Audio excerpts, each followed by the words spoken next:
talk to you about frustration, being frustrated, and what it means to you and I as youth workers. Because let me tell you what, you've been in it long enough now, probably. You know that it's frustrating.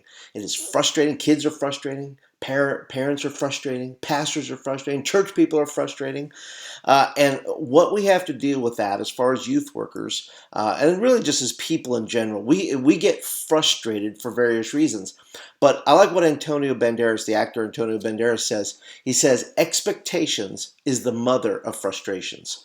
In other words, it is the impetus, is the fact that we have expectations. We have expectations of kids. We have expectations of ourselves. We have expectations of our church. We even sometimes have expectations of God, and it becomes extremely frustrating when our expectations are not met. And so when we're dealing with these frustrations, and trust me, as human beings together here on the planet, life is frustrating. I've faced my own share of frustrations with kids and everything else. I have gotten mad with them. I have gotten so frustrated. I remember I was on a missions trip one time, and I felt such utter disrespect from these kids here. It actually brought me to tears. I did. I was so mad. I was so frustrated. I just had me a little mini meltdown, and I did not know how to communicate with these students that I had such great high hopes and expectations for them, and yet everything they did was anti everything I wanted for them. And so for me, that little mini meltdown, and probably a few more in between, taught me that that this thing that is about frustration is really about expectations. It's about our, and maybe the fact, maybe we're so frustrated with ourselves, with other people, is that maybe our expectations are so high. Maybe they're ridiculously high, for all kinds of things, because we want so much in so short a time.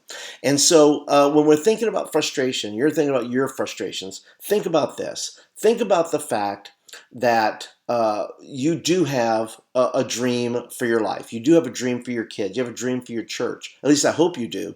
Maybe that's frustrating. Maybe you don't have a dream for your church, and maybe you don't have a dream for your youth ministry. Maybe you don't have a dream for your own life. And that's frustrating. But it's because you have expectations, which is good. You have expectations, and nobody can take those from you. But maybe it's about either narrowing our expectations, or maybe it's about figuring out the level of expectation we have. Maybe we need to decrease them just a little bit based on what we have to work with. And maybe we just need to come to a reasoning and a mindset in our own understanding. Says, you know what? Maybe I'm expecting too much from certain kids or certain parents or certain things. And when we finally say, we give up certain, expectations and certain things, suddenly we find out that life's a little bit better. Because the deal is, if we live with this frustration, we're going to become like Moses. Moses comes off the mountaintop frustrated as anything because he sees the Israelites just worshiping idols and everything else, and he had such high hopes and high expectations of these people, and winds up breaking the commandments and doing all kinds of things. Frustration, if let go for any amount of time, will actually lead to anger and toxic emotions and unforgiveness, all kinds of things that can, bitterness that will enter in things. And so we've got to be able to watch our expectation level and make sure that we are expecting the right things from the right people at the right time. If we're expecting newborn Christians to read their Bibles all the time and just live these holy lives right off the gate, our expectations may be a little bit too high. Even if we're expecting church kids and kids that come all the time to never make mistakes or because they make us look bad. Well, we have to remember, it's not about how they make us look. It's really about how we go with them on the journey, right? And so let me end with this quote here from Kurt Vonnegut. Kurt Vonnegut says, "Laughter and tears are both responses to frustration and exhaustion. I myself prefer to laugh since there is less cleaning up to do after that." And isn't that true? Because you know what? We as youth workers, maybe the next time you're frustrated, maybe you should just laugh. Maybe you should just shake your head and go, "Oh my goodness, what is going on?"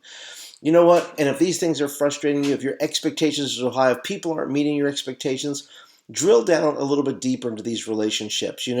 Don't just expect people to respect you just because you're the youth pastor. Don't expect people to respect you, just because you have a title or authority. Don't expect people to do things for you because you're the leader. You know what? Drill down deep into these relationships and really find out what's making some of these things tick. And I'll tell you this much, that if you'll do that, people will begin to respond to you with reasonable expectations. Will begin to respond to those reasonable expectations.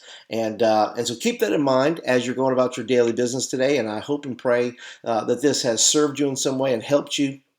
If you have frustrations, feel free to leave comments down below. I'm sure your pastor and your kids aren't checking out my YouTube channel, so feel free to leave your frustrations down there. Be sure to, if you're brand spanking new, if you want videos like this in your inbox, please hit the subscribe button right there, and that will get videos like this in your inbox on a regular basis. And of course, if you're a regular, please go ahead and hit the thumbs up button or even the share button to let me know you like the video and you want more of them. So guys, thank you so much for joining me today. I hope this helped you and blessed you a little bit.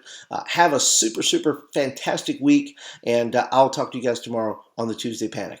Have a great day, everybody.